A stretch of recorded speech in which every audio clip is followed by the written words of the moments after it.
Olá, meus queridos. Hoje daremos continuidade aos nossos estudos, mas faremos um parênteses importante.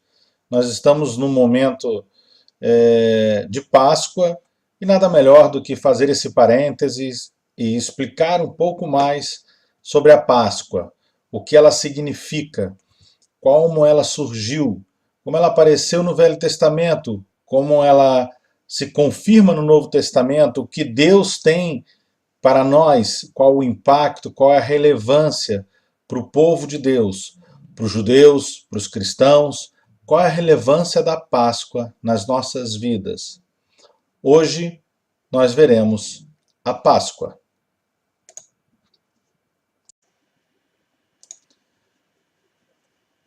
A Páscoa nada mais é do que vem do termo Pesach, do hebraico, que significa passagem, no inglês Passover, a grande libertação do povo, a passagem do povo de Deus do pecado, da escravidão no Egito para a terra prometida. Isso no Velho Testamento, e nós vamos ver no Novo Testamento o cumprimento dessa libertação através de Cristo Jesus, aonde o nosso libertador, o que antes era Moisés, conduzindo o povo para a terra prometida, nós vemos Jesus libertando eternamente o seu povo do pecado.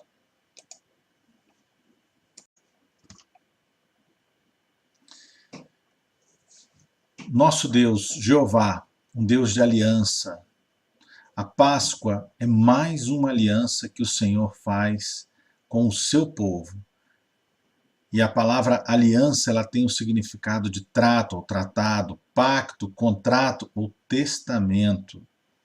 O dicionário Michaelis dá o seguinte significado para a palavra aliança: um pacto contraído por mútuo acordo para determinado fim comum.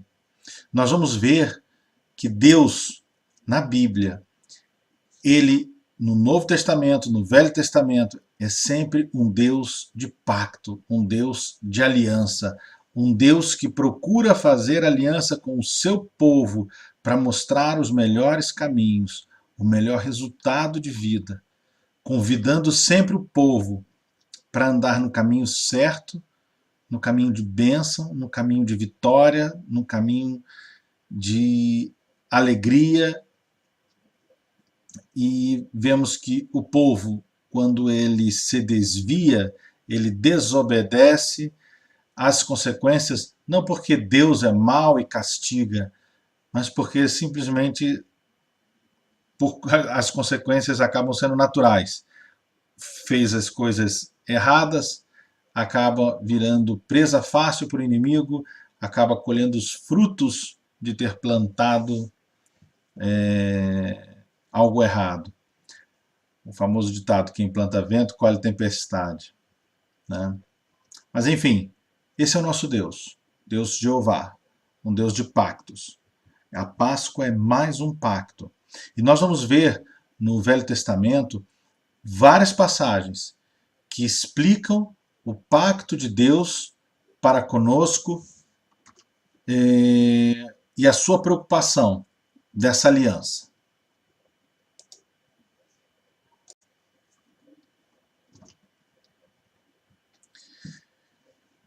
Primeiro, Deuteronômio 7, de 8 a 9, o acordo de Deus com o seu povo, diz assim: mas foi porque o Senhor os amou e por causa do juramento que fez aos seus antepassados, por isso ele os tirou com mão poderosa e os redimiu da terra da escravidão, do poder do faraó, rei do Egito. Saibam, portanto, que o Senhor, o seu Deus, é Deus.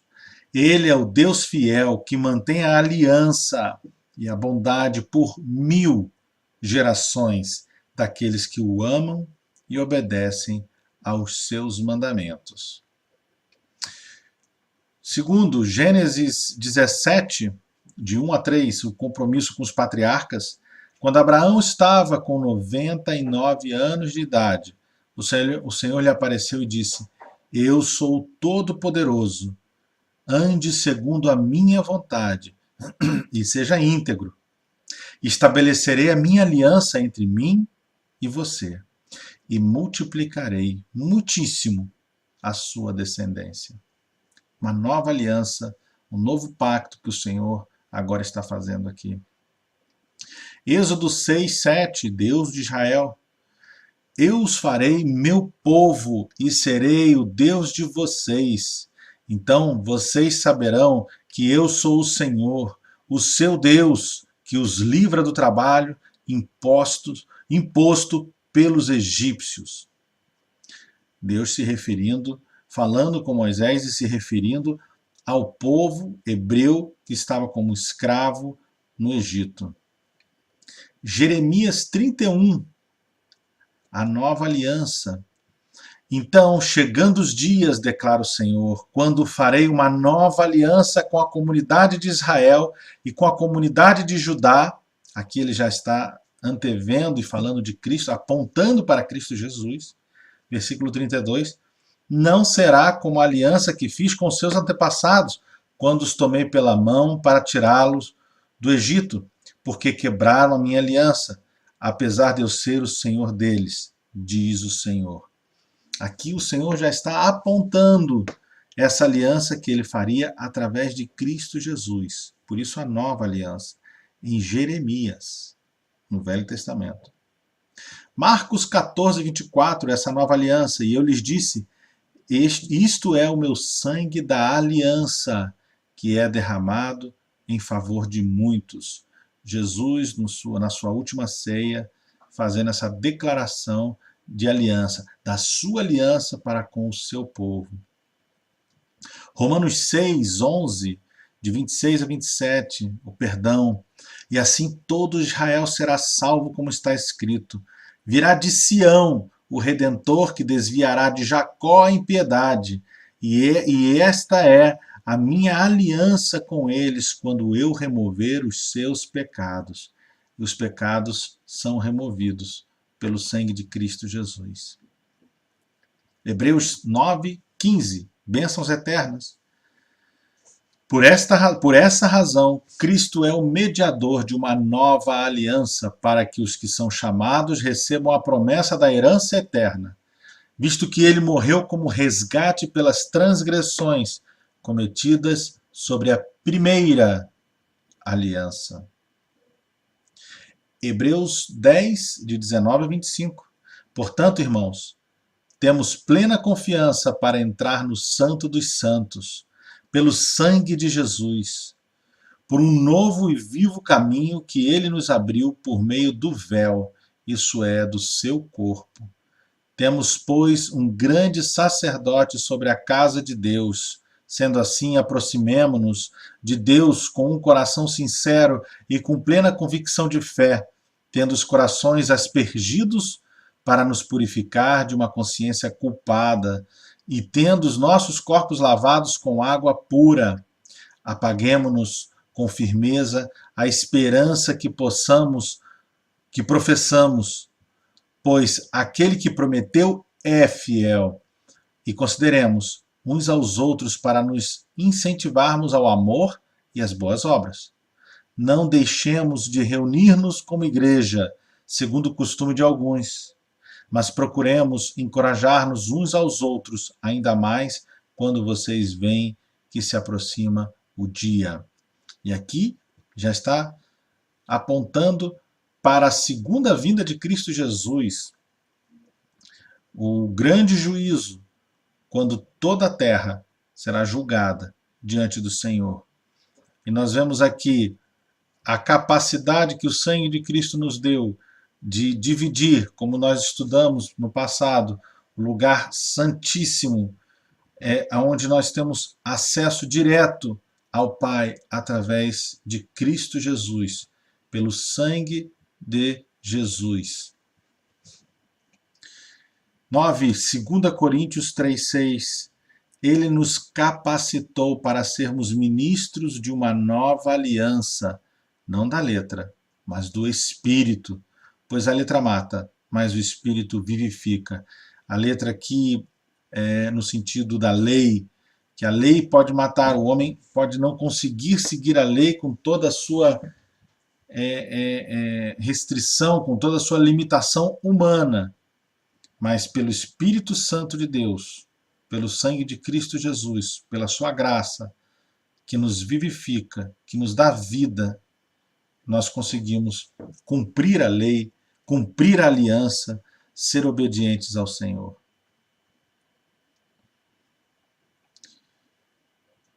Ok?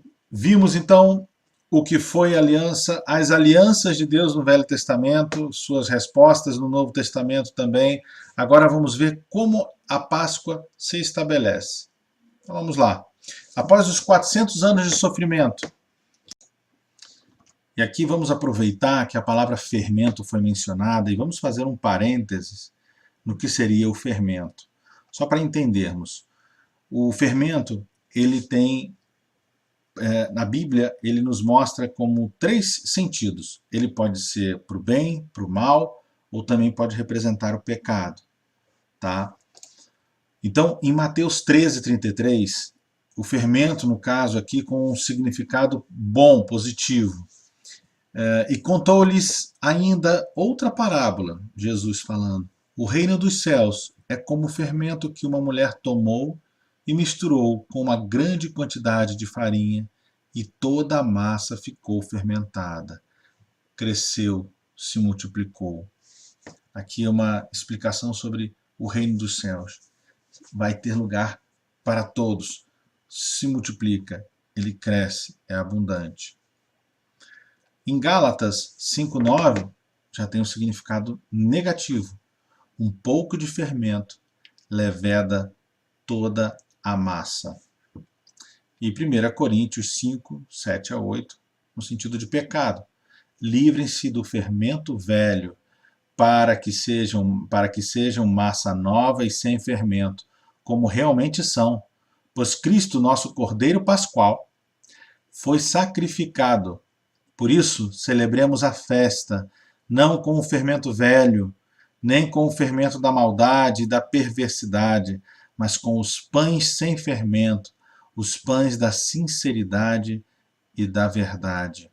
Aqui, Paulo está convidando a comunidade de fé a deixar para trás toda a religiosidade, todo o peso da religiosidade que poderia afastá-los da presença de Deus e entender verdadeiramente o chamado de Deus para cada um, desenvolver a relação com Deus e não a religião com Deus, para que eles pudessem ter uma vida com pães da sinceridade e da verdade. Essa aliança que Jeová fez com o povo é a mesma aliança que Israel faz com o Senhor. E ele aceita essa aliança no passado. Jeová, ele é um Deus de alianças, ele é um Deus de pactos. Nós estamos dispostos, preparados a cumprir e obedecer o pacto de Deus nas nossas vidas? Vamos dar continuidade e ver aqui as alianças através do Antigo Testamento. Vamos dar uma caminhada pelo Antigo Testamento. Em Gênesis 6:18, diz: Mas com você eu vou fazer uma aliança. Portanto, entre na barca ou na arca e leve com você a sua mulher e os seus filhos e as noras. Deus falando com Noé. E vemos a aliança que, inclusive, que o Senhor faz, a aliança de que a terra não seria mais inundada pelas águas, o arco-íris, que esse é uma demonstração eterna, clara até hoje, do pacto que o Senhor fez, de que jamais voltaria a cobrir com águas toda a terra. Gênesis 17:4, eu faço com você essa aliança. Prometo que você será pai de muitas nações. O Senhor falando com Abraão. Gênesis 17:7, a aliança que estou fazendo para sempre com você e com os seus descendentes é a seguinte: Eu serei para sempre o Deus de vocês e o Deus de seus descendentes. E por isso nós vamos ver mais à frente, em Gênesis, em Êxodo, sempre a apresentação de que Deus é esse. É o Deus de Isaac, de Abraão, é o Deus de Isaac, é o Deus de Jacó, dos antepassados, para que o povo não esquecesse que aquela aliança que foi feita lá no passado permanecia de pé. Êxodo 6:4, fiz uma aliança com eles e prometi dar-lhes a terra de Canaã, onde tinham vivido como estrangeiros. Êxodo 19:5, agora se me obedecerem e cumprirem a minha aliança, vocês serão o meu povo. O mundo inteiro é meu, mas vocês serão o meu povo, escolhido por mim. Essa aliança ela é tremenda, porque essa aliança ela revela que Deus separou um povo, escolheu um povo para mostrar como desenvolver o relacionamento com Ele, como viver agradando a Deus, como conhecer esse Deus todo-poderoso. Essa é a grande aliança do povo escolhido.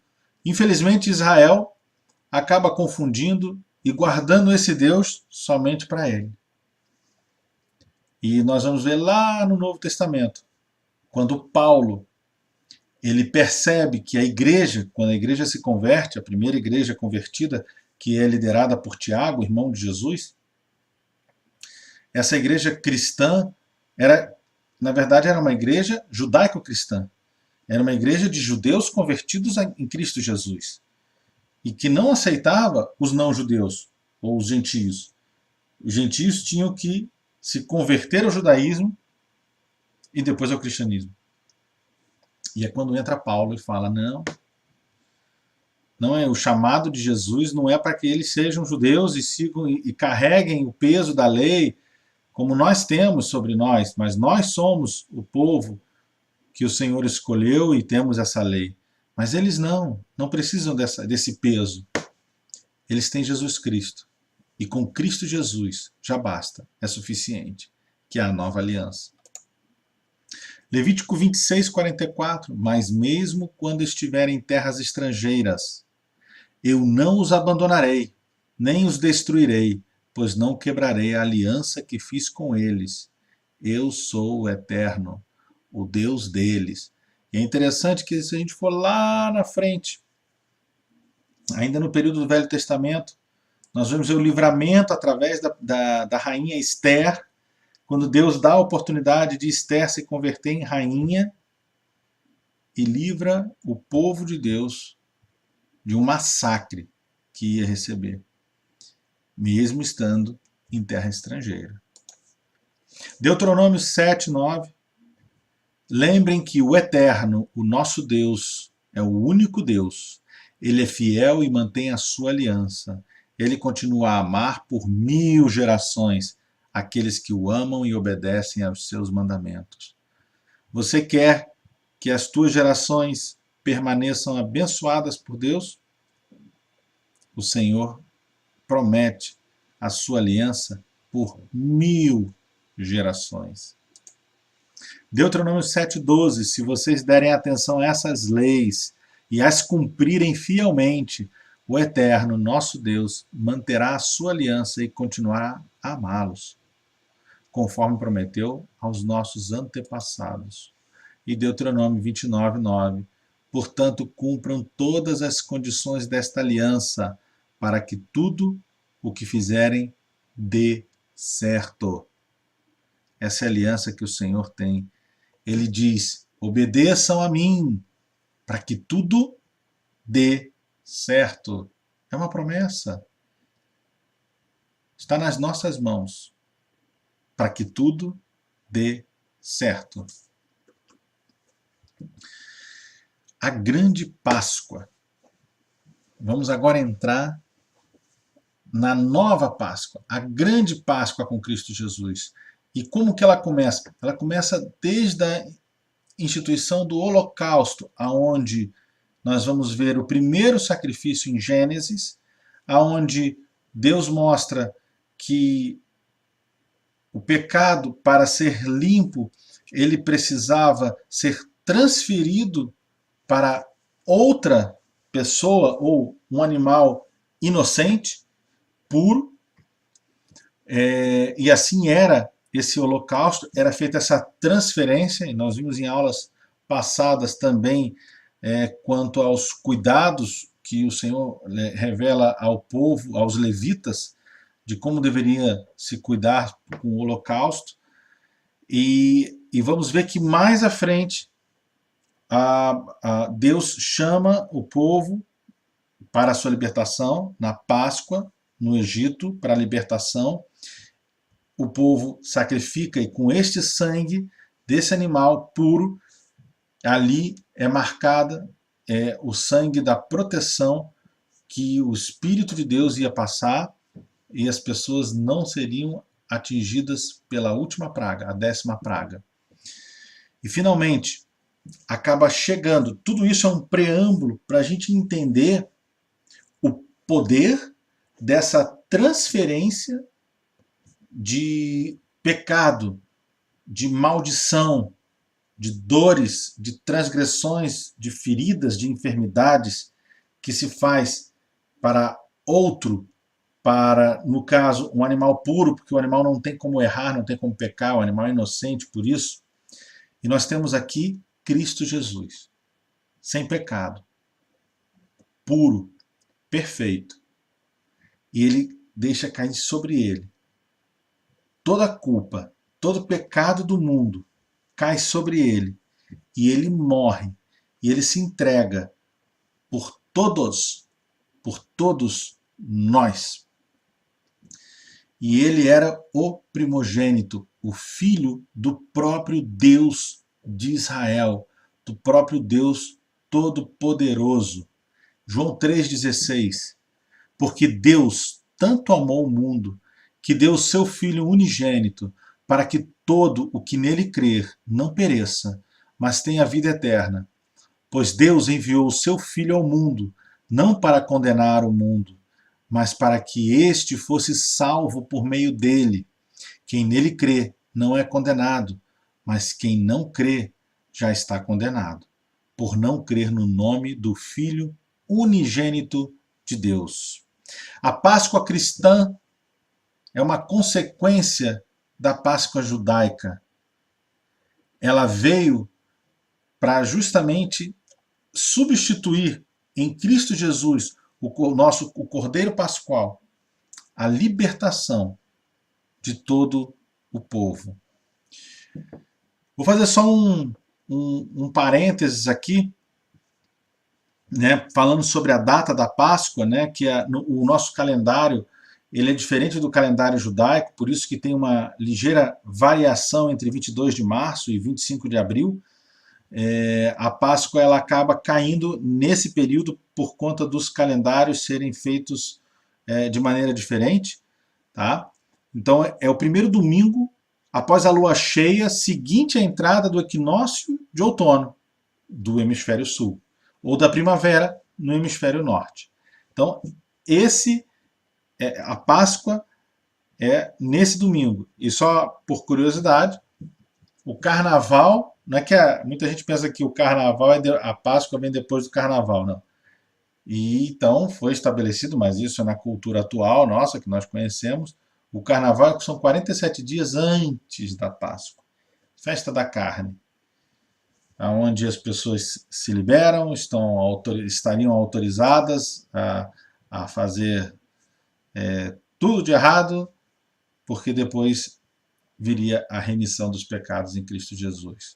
Um conceito completamente errôneo da palavra de Deus e que nós vemos as consequências de quem leva esse conceito para a sua vida.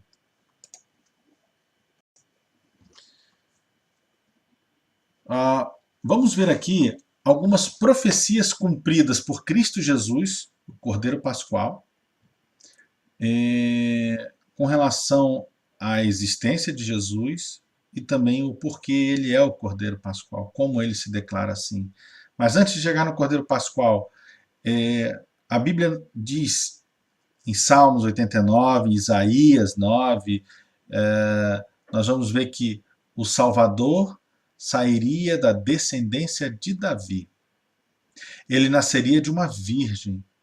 Ele nasceria em Belém, faria uma entrada triunfal em Jerusalém, os soldados lançariam sorte pelas suas vestes, suas últimas palavras antes de morrer foram preditas, ele morreria junto a criminosos, sua morte seria para a salvação de toda a humanidade e ressuscitaria dos mortos no terceiro dia.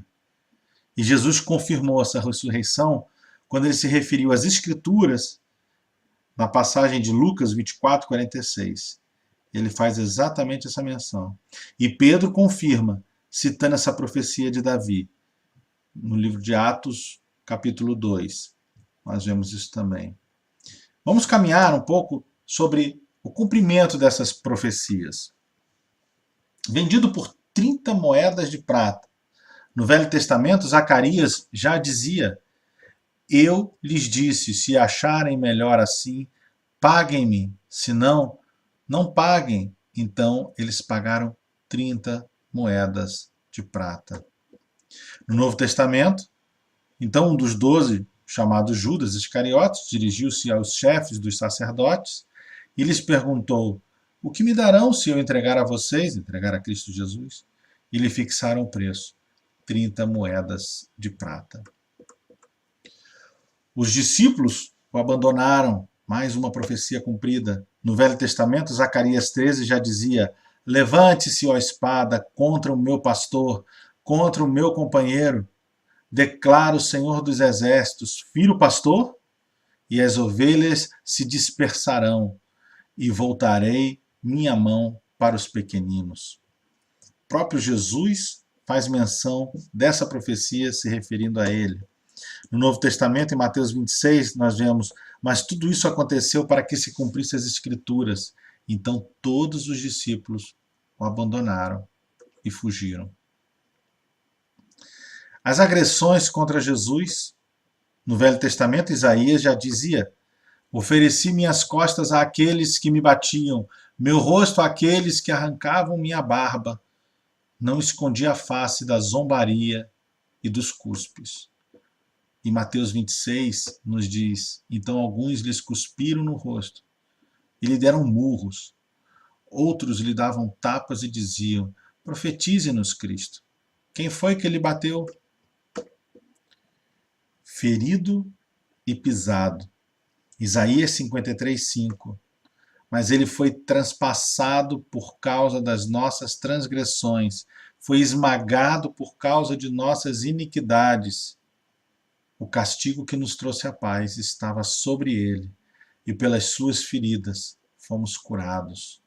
Em Mateus 27 diz: então Pilatos soltou-lhes Barrabás, mandou açoitar Jesus e o entregou para ser crucificado.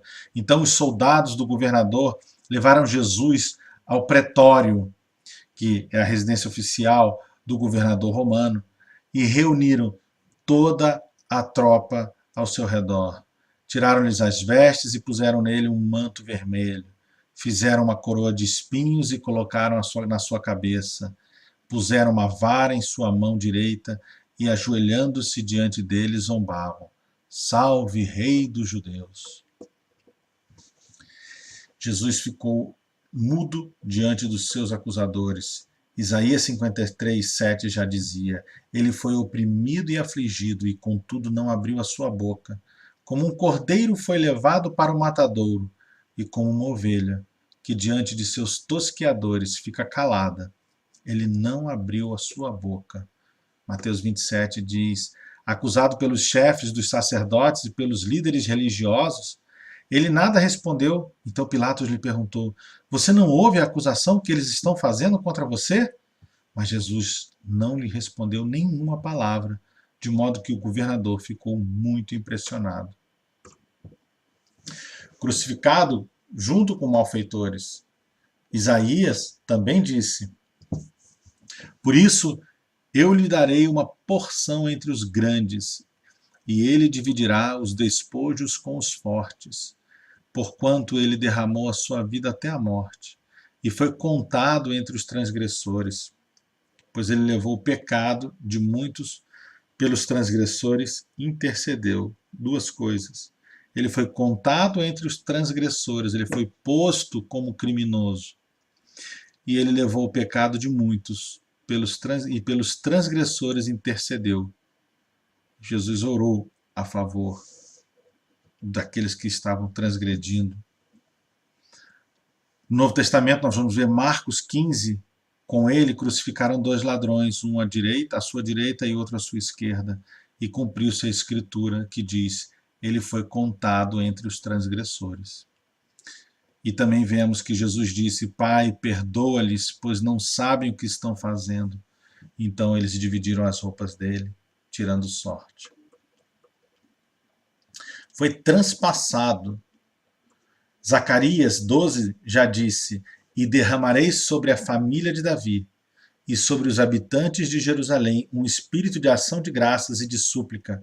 Olharão para mim, aquele a quem transpassaram, e choraram por ele como quem chora a perda de um filho único, e que se lamentarão amargamente por ele como quem lamenta a perda do filho mais velho. João 19:34, e em vez disso, um dos soldados perfurou o lado de Jesus com uma lança, e logo saiu sangue e água, foi transpassado. Trevas sobre a terra. No Velho Testamento, em Amós, já diz, naquele dia, declara o Senhor, o soberano, farei o sol se pôr ao meio-dia, e em plena luz do dia escurecerei a terra. No Novo Testamento, em Mateus 27, diz, e houve trevas sobre toda a terra, do meio-dia às 3 horas da tarde. Sepultado no túmulo de um rico. Isaías 53 diz, foi-lhe dado um túmulo com os ímpios e com os ricos em sua morte. Embora não tivesse cometido nenhuma violência, nem houvesse nenhuma mentira em sua boca. E em Mateus 27, ao cair da tarde, chegou um homem rico, de Arimateia, chamado José, que se tornara discípulo de Jesus, dirigindo-se a Pilatos, pediu o corpo de Jesus e Pilatos ordenou que lhe fosse entregue. José tomou o corpo, envolveu-o num lençol limpo, de linho, e colocou num sepulcro novo, que ele havia mandado cavar na rocha, e fazendo rolar uma grande pedra sobre a entrada do sepulcro, retirou-se.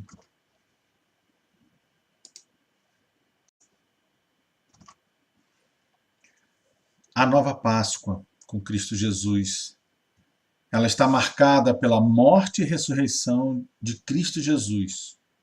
E é por isso que as igrejas cristãs, elas se reúnem no domingo para celebrar a ressurreição, a nova aliança com Cristo Jesus, para comemorar a vitória de Cristo sobre a morte, a vitória de Cristo sobre o diabo.